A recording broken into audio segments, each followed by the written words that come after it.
It was hot and muggy in Pocono, Pennsylvania this last weekend. Hello, everyone. Welcome to Inside Winston Cup Racing. That's where we are, and that's where they ran the Miller Genuine Draft 500 last Sunday. We have a lot for you in this half hour of Inside Winston Cup Racing, and here's what's coming up.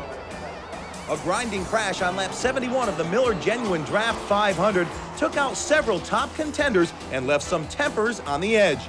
Rusty Wallace missed the wrecks and outlasted the weather to take his second checkered flag of 1991. Steve Grissom finally found his way back to victory lane in the Busch Series, rallying back from 2 accidents to take the win in the Coors 200 at South Boston, Virginia. We'll have the highlights. And we'll have the first of a 2-part series on one of the most renowned engine builders and respected people in Winston Cup racing today, Waddell Wilson. Today's show is brought to you by Ford and your Ford dealer. Have you driven a Ford lately? By Miller Genuine Draft, cold filtered for real draft taste. So get out of the old, get into the cold. By Goodyear, maker of the world's most successful tires, the Goodyear Eagles. By Kodacolored Gold Film, show your true colors. And by Haviland, add more life to your car.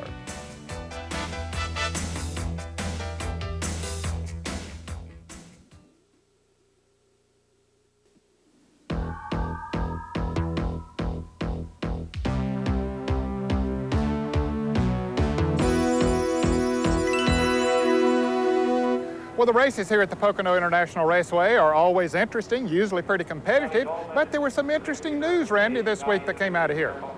Well, Ned, you're absolutely correct. The news up here in Pocono was very interesting. We learned prior to coming to Pocono that driver Mickey Gibbs has resigned as driver of the Team 3 Pontiacs. He was replaced up here by Dick Trickle, but expect Trickle to remain in that car the remainder of the 1991 season. Also, we learned that veteran crew chief Harry Hyde has joined up with Chad Little as crew chief on that car. That team is still looking for a major sponsor. And the most unbelievable news that we heard here at Pocono is that crew chief Jimmy Maycar will leave Rusty Wallace at the end of the 1991 season to join up with Dale Jarrett and football coach Joe Gibbs, coach of the Washington Redskins, who is forming a team of Chevrolets for 1992. Well, during qualifying up here at Pocono, Alan Kowicki picked up his second pole position of the season. Starting on the outside of the front row was Kenny Schrader. Darrell Waltrip was also back, although sore. He was back from Daytona after that horrible crash down there. We talked to Darrell about his injuries. I'm still really sore. My left shoulder's bothering me the most, but all things considered, I'm very happy to be here and very happy to qualify pretty well, qualified 9th, and ready to race. Well, on Wednesday of this week, the International Motorsports Hall of Fame made its inductee announcements, and there were 3 NASCAR greats inducted, including Tim Flock, Fred Lorenzen, and our own Ned Jarrett. Well, while here at Pocono, the winner of our Miller Genuine Draft Grand Marshal Sweepstakes was here, having a good time, messing around with the crew of the Miller Genuine Draft Pontiacs, buying some souvenirs, as well as dropping the green flag on the Miller Genuine Draft 500. Today's Winston Cup highlights are brought to you by Ford and your Ford dealer. Have you driven a Ford lately? Alan Kowicki led the field of 40 starters off into turn 1 in what would turn out to be a race that took nearly 6 hours to complete. The extended stay in the Poconos was the result of the 11 caution flags that flew over the field, 8 of which forced much of the first 100 laps to be run at reduced speed. The famed tunnel turn, one of only 3 left-handers in the unique Pocono layout, time and time again took its toll, making several pay a heavy price. When the race did go green, the competition couldn't have been better.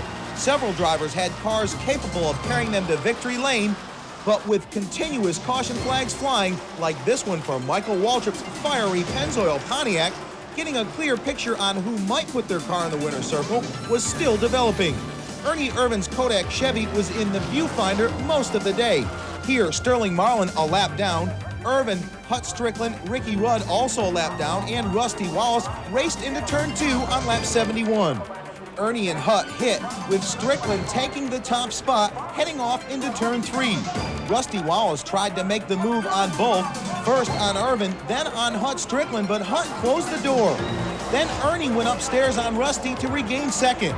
With only 129 laps to go, Irvin refused to be locked out of the lead. With the front door closed, Ernie forced open the back with a little nudge. Hutt got sideways. The door opened for Ernie, but slammed shut on Richard Petty, Dale Earnhardt, Ricky Rudd, Bobby Hillen, Ken Schrader, Darrell Waltrip, and pole sitter Kawicki. With much of the competition out of contention, Irvin, Wallace, and Mark Martin shared the front spot. Irvin led more laps than anyone, 65 in all. With only 30 laps to go, fuel efficiency forced Ernie to give up the top spot to Rusty and take to pit road for a final refueling. Unfortunately, the gas was never needed. Umbrellas were, as rain forced a red flag with Rusty as the leader. Track crews attempted to dry the track for nearly 2 hours, and when the drivers returned to their cars, so did the rain. 3 more laps were run under yellow, and Rusty Wallace, low on gas, got a push from Earnhardt until the white flag lap. And for the second time this season, and almost 6 hours after the green flag was dropped, Rusty received the checkered flag. Mark Martin would finish second, and Irvin ended up finishing seventh. Rusty, talk about the early part of this race. I mean, it seemed like you guys didn't run 15 laps without a caution. What was going on out there? I don't know. It's just everybody was really getting aggressive fast, you know. And I know I was getting aggressive because, hey, I was tired of taking crap from everybody. I wanted to win, man. And I knew I got the team and all the stuff to do it. And when I got my motor back, the horsepower that I figured I needed to be, we went to the front, you know. It was like, get out of my way. I don't have time to screw with you no more. And it worked out good.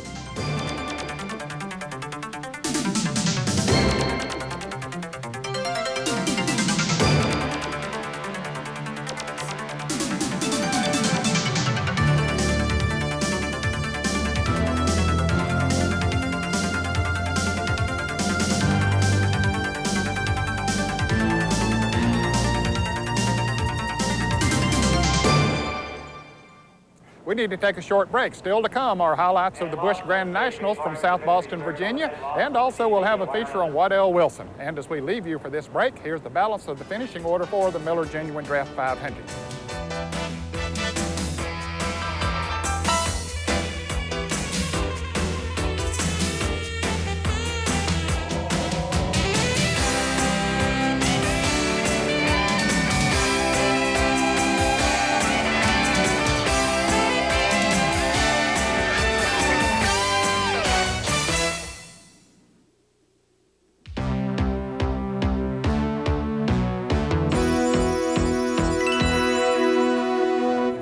Waddell Wilson is the crew chief and team manager on the Tide Chevrolets that Ricky Rudd drives in the NASCAR Winston Cup Series. For many years, he has been considered one of the top engine builders in the sport and certainly one of the most respected people in the sport of auto racing. We had an opportunity recently to go to his home on Lake Norman, North Carolina, and sit down and chat with him about his personal life and about his career. Now, we had so much good information that we aren't able to get it all into one part, so we'll do it in a two-part series, and our first part deals with his personal life. When did you start in racing, and how did you get started? Well, Ned, I started with in NASCAR in '63 with Holman and Moody, and the first car I worked with was Fireball. And at '63, we first race we won was in Daytona in July the 4th, and then we had some more good runs that year, and then in '64 went with Fred Lorenzen. Stayed with him till he retired. Did you start out in the engine department? And whenever I went over to talk to John Holman, at first, you know, they didn't have any openings, and then he finally decided, you know, he would give me a chance at it when he found out I'd graduated from Nashville Auto and Diesel College. And they did put me in the engine room, where I really didn't want to be, because I knew that would be the pressure point and where the best mechanics was at. And also, you know, you made one little mistake and, you know, it was so detrimental. And, you know, I've seen some of the guys make mistakes, and I certainly learned from a lot of the mistakes that other guys made. And I love working on the race cars, though, which I'd still get to go to the racetrack and furnish engines to the cars, such as your car. And you know, one thing led to another, and then it, first, you know, all the engines was being built and just distributed evenly, and they were all built the same. And then Lorenzen came along later and wanted me to build his engines, and I started out doing that. And then in '65, when Hutch was driving the race car out of the Holman Moody shop, then he come along and wanted me to build his engine. So And it put a lot of added pressure on me because the guys resented it. And I certainly picked up on it and didn't want that. I just wanted to be one of the guys and you know, just come in and do my job and go home. And then A.J. Foyt come along, and I had to build several engines from him, and, you know, had a good relationship with A.J. The list of drivers that have motored their way to victory lane with Waddell's engines reads like a who's who of racing.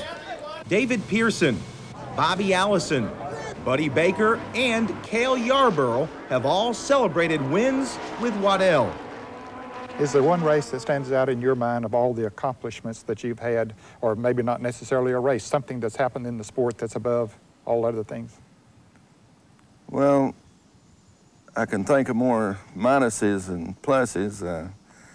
You know, I guess one achievement I always felt good about was Buddy Baker being able to win the Daytona 500.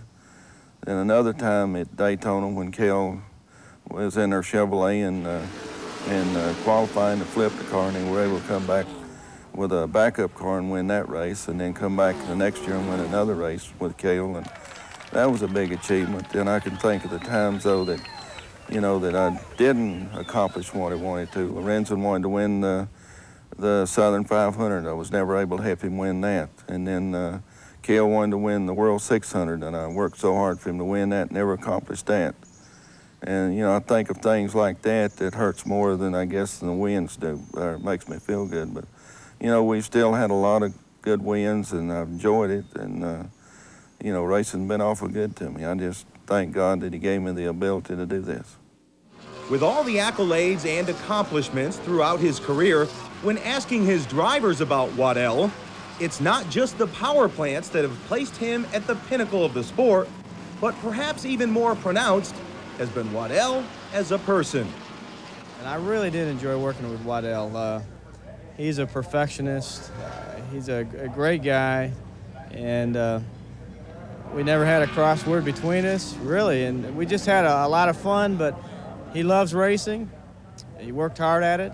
He and his boys. He was a good motivator with his crew, and he kept everyone up working hard. And even if we had some problems, you know, he'd keep our spirits up. After 27 years of 7-day-a-week work habits, Waddell nowadays tries to take some time to unwind, usually on the water at his Lake Norman home. But he's quick to point out that without his family, his life in the fast lane wouldn't have been possible. And that's what makes Waddell Wilson a winner. Well, there's no way that I could ever have been successful in racing at all if it hadn't been for my wife, Barbara, because she was the backbone, really, of it, encouraging me, and she raised the kids, and, you know, she was always there, and when I was down, she would help me get up, and, you know, that's the biggest part of it, you know, is her being with me and backing me. Did you encourage the boys to get involved in racing? No, not really. They had always felt that they need to do what they felt they should, and I preferred them going to college and doing something else, you know, whatever they choose, whatever profession.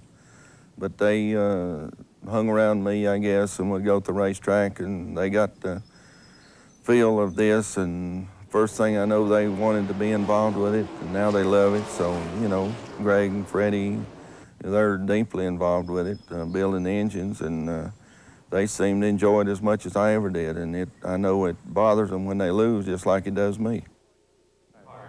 Next week, we'll have part 2 of this series with Waddell Wilson, and he'll talk about the engine development in NASCAR Winston Cup racing. Now, here's this week's Haviland Track Talk. This edition of Track Talk is brought to you by Haviland. Add more life to your car.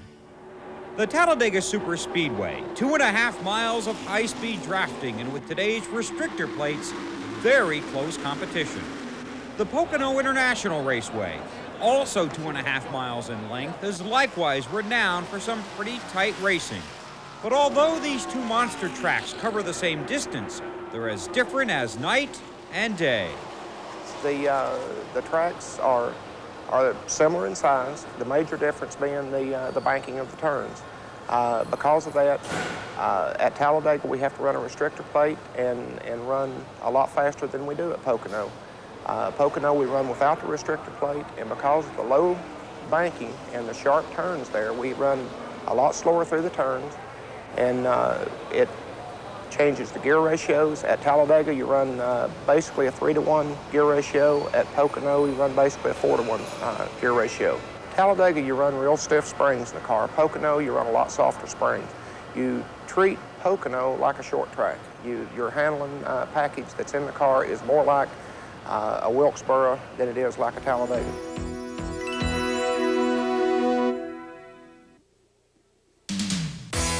Next week here on Inside Winston Cup Racing, we'll bring you all the action from the super fast Talladega Super Speedway and the Die-Hard 500.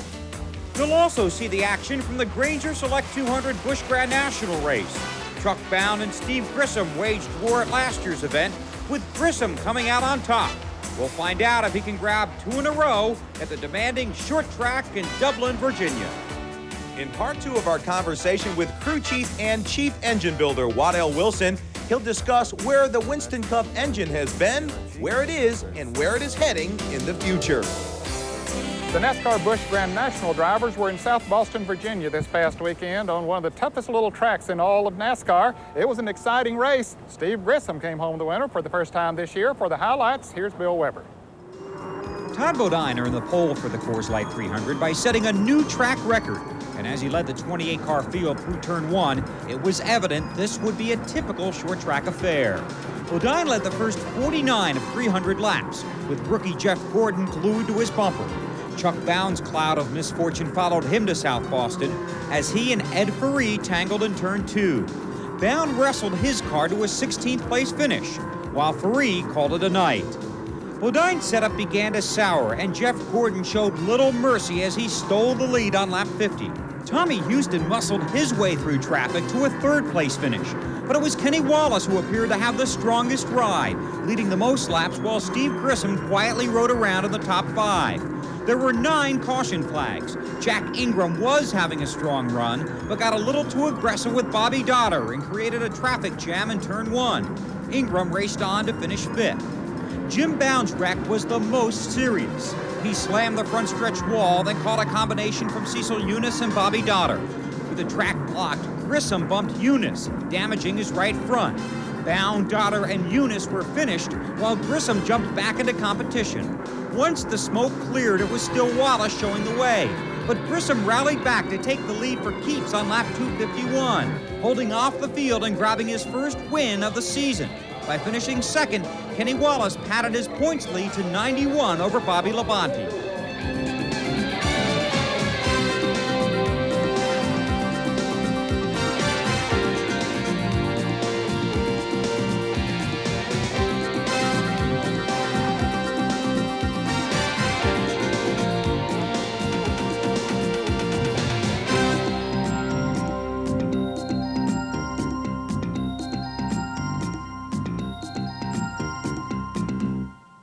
Today's mailbox is brought to you by Miller Genuine Draft. Our question this week comes from Bill Wolk of Detroit, Michigan, who writes, from a nutritional point of view, how do the drivers in a 500-mile race prepare their bodies for fluid loss, high demand for energy, and the possible deficiency of mineral and vitamins? Well, Bill, for that answer, we'll go to Mark Martin, who certainly has an answer after this race at Pocono. Thanks for writing in, Bill. I may have a different philosophy on nutrition than some of the other drivers, so I'm not sure that I can give you as good an answer as someone else.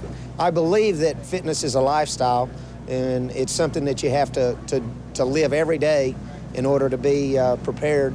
I don't believe that there's such a thing as going one day before a race or 2 days before a race and beginning to eat and drink to prepare for that particular event.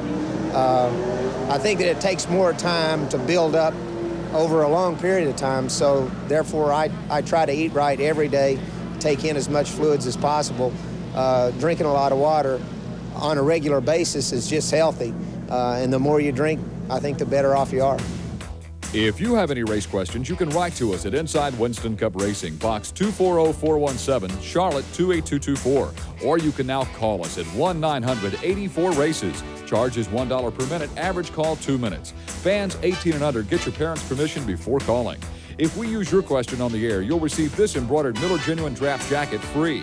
Fans 21 and under will receive an IWCR cap and t-shirt. Well, our time's up for today. Hope you enjoyed the show, and you be sure to be with us here next week on TNN for more Inside Winston Cup Racing.